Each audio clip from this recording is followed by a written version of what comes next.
How the Grinch Stole Christmas by Dr. Seuss. Every Who down in Whoville liked Christmas a lot, but the Grinch, who lived just north of Whoville, did not. The Grinch hated Christmas, the whole Christmas season. Now please don't ask why, no one quite knows the reason. It could be his head wasn't screwed on just right. It could be, perhaps, that his shoes were too tight. But I think that the most likely reason of all may have been that his heart was 2 sizes too small. But whatever the reason, his heart or his shoes, he stood there on Christmas Eve, hating the Whos, staring down from his cave with a sour, grinchy frown at the warm lighted windows below in their town. For he knew every Who down in Whoville beneath was busy now hanging a mistletoe wreath. "And they're hanging their stockings," he snarled with a sneer. "Tomorrow is Christmas, it's practically here." Then he growled with his Grinch fingers nervously drumming, "I must find some way to stop Christmas from coming." For tomorrow, he knew, all the Who girls and boys would wake bright and early. They'd rush for their toys, and then, oh, the noise, noise, noise, noise. That's one thing he hated, the noise, noise, noise, noise. Then the Whos, young and old, would sit down to a feast, and they'd feast, and they'd feast, and they'd feast, feast, feast, feast. They'd feast on Who pudding and rare Who roast beast, which was something the Grinch couldn't stand in the least. And then they'd do something he liked least of all. Every Who down in Whoville, the tall and the small, would stand close together with Christmas bells ringing. They'd stand hand in hand, and the Whos would start singing. They'd sing, and they'd sing, and they'd sing, sing, sing, sing. And the more the Grinch thought of this Who Christmas sing, the more the Grinch thought, "I must stop this whole thing. Why, for 53 years I've put up with it now. I must stop this Christmas from coming. But how?" Then he got an idea, an awful idea.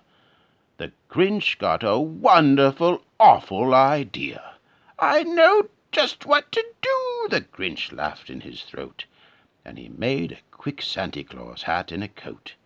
And he chuckled and clucked, "What a great Grinchy trick! With this coat and this hat I look just like Saint Nick."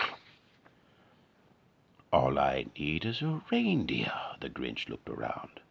But since reindeer are scarce, there was none to be found. Did that stop the old Grinch? No, the Grinch simply said, "If I can't find a reindeer, I'll make one instead." So he called his dog Max, then he took some red thread, and he tied a big horn on the top of his head. Then he loaded some bags and some old empty sacks on a ramshackle sleigh, and he hitched up old Max. Then the Grinch said, "Get up!" and the sleigh started down toward the homes where the Whos lay a-snooze in their town. All the windows were dark, quiet snow filled the air. All the Whos were all dreaming sweet dreams without care, when he came to the first little stop on the square. "This is stop number 1, the old Grinchy Claus hissed, and he climbed to the roof, empty bags in his fist. Then he slid down the chimney, a rather tight pinch, but if Santa could do it, then so could the Grinch. He got stuck only once, for a moment or two. Then he stuck his head out of the fireplace flue, where the little Who stockings all hung in a row. "These stockings," he grinned, "are the first things to go." Then he slithered and slunk, with a smile most unpleasant, around the whole room, and he took every present pop guns and bicycles, roller skates, drums, checkerboards, tricycles, popcorn and plums. And he stuffed them in bags, and the Grinch very nimbly stuffed all the bags one by one up the chimbley. Then he slunk to the icebox. He took the Who's feast, he took the Who pudding, he took the roast beast. He cleaned out that icebox as quick as a flash. Why, that Grinch even took their last can of Who hash. Then he stuffed all the food up the chimney with glee. "And now," grinned the Grinch, "I will stuff up the tree." And the Grinch grabbed the tree and he started to shove, when he heard a small sound like the coo of a dove. He turned around fast and he saw a small Who, little Cindy Lou who was not more than 2.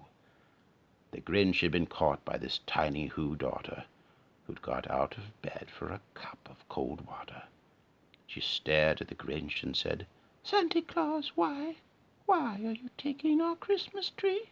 Why?" But you know that old Grinch was so smart and so slick, he thought up a lie and he thought it up quick. "Why, my sweet little tot," the fake Santa Claus lied, "there's a light on this tree that won't light on one side. So I'm taking it home to my workshop, my dear. I'll fix it up there, then I'll bring it back here." And his fib fooled the child, and he patted her head, and he got her a drink, and he sent her to bed. And when Cindy Lou Who went to bed with her cup, he went to the chimney and stuffed the tree up. Then the last thing he took was the log for their fire. Then he went up the chimney himself, the old liar. On their walls he left nothing but hooks and some wire. And the one speck of food that he left in the house was a crumb that was even too small for a mouse. Then he did the same thing to the other Who's houses, leaving crumbs much too small for the other Who's mouses.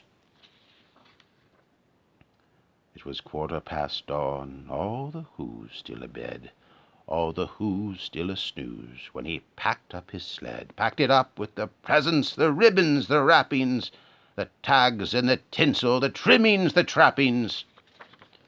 3,000 feet up the side of Mount Crumpet, he rode with his load to the tip-top to dump it. "Pooh-pooh to the Who's," he was grinchiously humming. "They're finding out now that no Christmas is coming.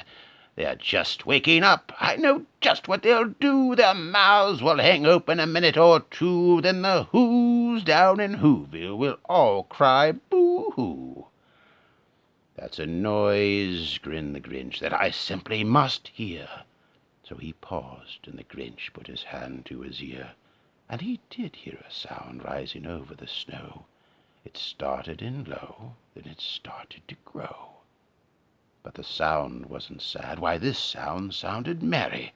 It couldn't be so, but it was merry, very. He stared down at Whoville. The Grinch popped his eyes that he shook. What he saw was a shocking surprise. Every Who down in Whoville, the tall and the small, was singing without any presents at all. He hadn't stopped Christmas from coming. It came. Somehow or other it came just the same. And the Grinch, with his Grinch feet ice cold in the snow, stood puzzling and puzzling. How could it be so? It came without ribbons. It came without tags. It came without packages, boxes, or bags. And he puzzled 3 hours till his puzzler was sore. Then the Grinch thought of something he hadn't before. Maybe Christmas, he thought, doesn't come from a store. Maybe Christmas, perhaps, means a little bit more. And what happened then? Well, in Whoville they say that the Grinch's small heart grew 3 sizes that day. And the minute his heart didn't feel quite so tight, he whizzed with his load through the bright morning light, and he brought back the toys and the food for the feast. And he himself, the Grinch, carved the roast beast.